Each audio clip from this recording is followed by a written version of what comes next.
Shalom Bapak Ibu Saudara yang dikasihi Tuhan, selamat pagi, salam sejahtera bagi kita semua. Kita bersyukur kepada Tuhan pagi hari ini kita boleh diberikan kesehatan dan kekuatan oleh Tuhan untuk kembali kita merenungkan kebenaran firman Tuhan. Saudaraku yang dikasihi Tuhan, sebelumnya mari kita mempersiapkan hati kita, mari kita berdoa.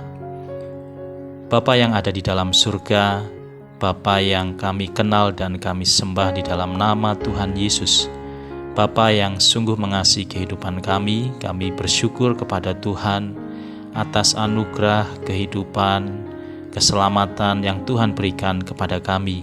Pagi hari ini ya Tuhan, kami datang ke hadirat-Mu, mohon pengampunan-Mu ya Tuhan, atas setiap dosa dan kesalahan kami. Kami rindu pagi hari ini kami boleh mendengar suara Tuhan, melalui firman yang akan kami dengarkan bersama-sama. Kami percaya Tuhan, firman-Mu akan menjadi kekuatan bagi iman kami. Terima kasih Tuhan, di dalam nama Tuhan Yesus kami berdoa. Amin.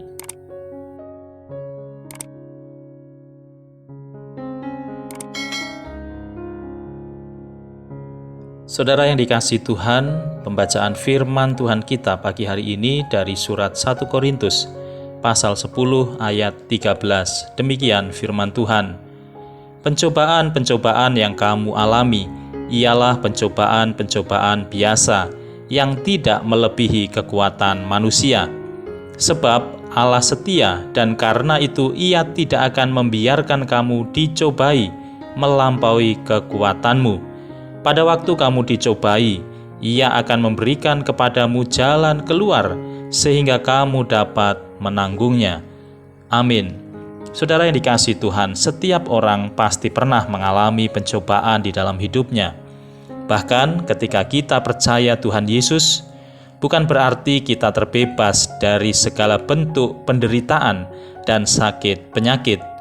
Alkitab secara jelas mencatat bahwa penderitaan sangat akrab dengan kehidupan orang-orang yang dipilihnya. Tetapi Alkitab juga mencatat bahwa orang-orang yang dipilihnya senantiasa tekun dan tegar menghadapi setiap badai kehidupan dan pencobaan-pencobaan di dalam hidupnya. Dalam bahasa Yunani, pencobaan berasal dari kata kerja person yang artinya melebur, membersihkan, atau menguji logam. Dengan demikian, pencobaan dapat diartikan sebagai ujian secara positif. Pencobaan bertujuan untuk menguji, menilai, dan memperbaiki sifat seseorang. Melalui pencobaan, seseorang dibersihkan dari kepribadiannya dan diuji supaya mencapai kualitas yang paling baik. Orang percaya dicobai untuk memperbaiki dirinya sehingga layak di hadapan Allah. Tetapi Alkitab juga mencatat bahwa pencobaan juga bisa berarti sesuatu yang negatif, yaitu dengan maksud menggoda atau menjatuhkan. Pencobaan semacam ini bertujuan untuk menjatuhkan dan menunjukkan kelemahan seseorang dan bisa menghancurkan kehidupan kita. Jika saat ini kita mengalami ujian iman, maka bersyukurlah kepada Tuhan, karena Dia ingin memurnikan dan mendewasakan iman kita. Tetapi jika sasaran pencobaan itu ialah kejatuhan kita, maka kita dapat memastikan bahwa pencobaan ini datang dari si jahat atau iblis.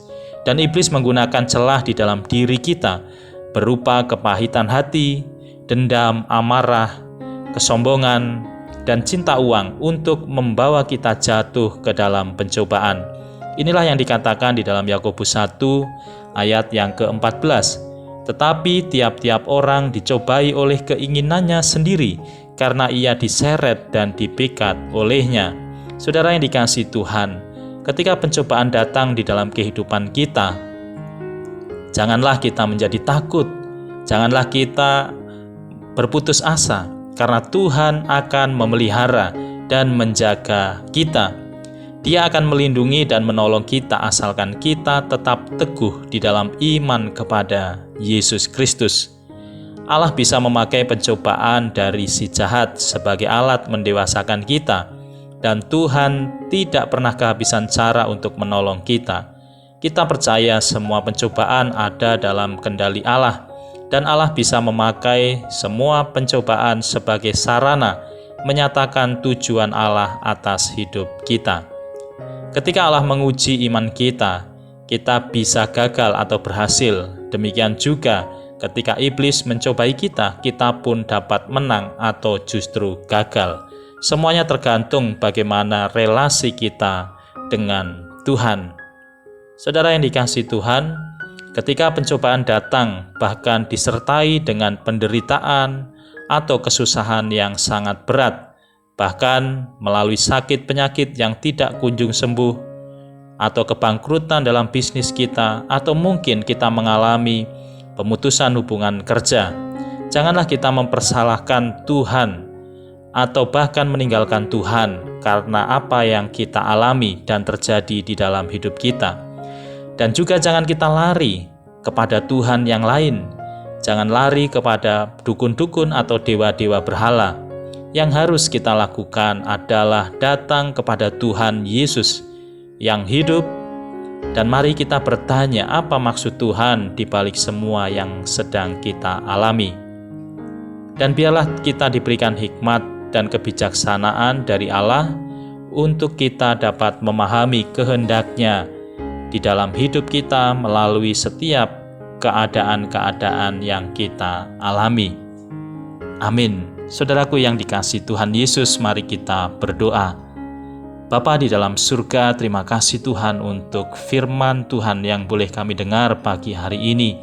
Kami sungguh percaya bahwa Tuhan mengizinkan setiap ujian, pencobaan yang terjadi di dalam hidup kami bukan tanpa alasan, tetapi dengan satu maksud untuk memurnikan, untuk mendewasakan, dan untuk menjadikan kami semakin kuat dan teguh di dalam iman kami kepada Tuhan Yesus.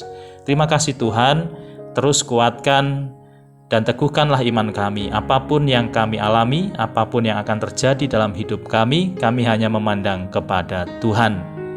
Terima kasih Bapa, kami serahkan kehidupan kami sepanjang hari ini.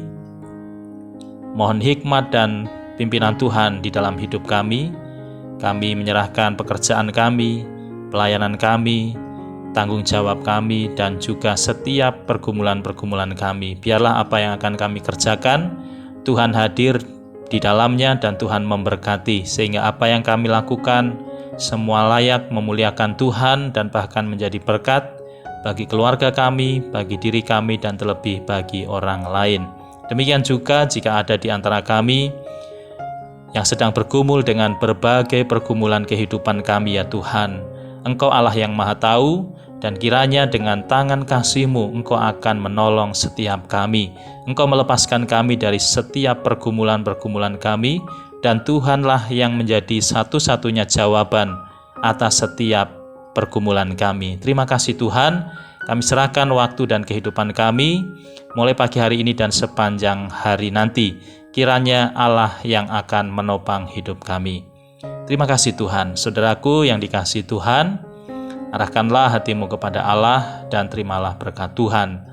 Tuhan memberkati engkau dan melindungi engkau. Tuhan menyinari engkau dengan wajah-Nya dan memberi engkau kasih karunia. Tuhan menghadapkan wajah-Nya kepadamu dan memberi engkau damai sejahtera. Di dalam nama Tuhan Yesus kami berdoa. Haleluya. Amin. Saudara yang dikasihi Tuhan, saya mengucapkan selamat pagi, salam sehat dan tetap semangat untuk kita semua. Sampai berjumpa kembali dalam renungan pagi esok hari. Tuhan Yesus memberkati.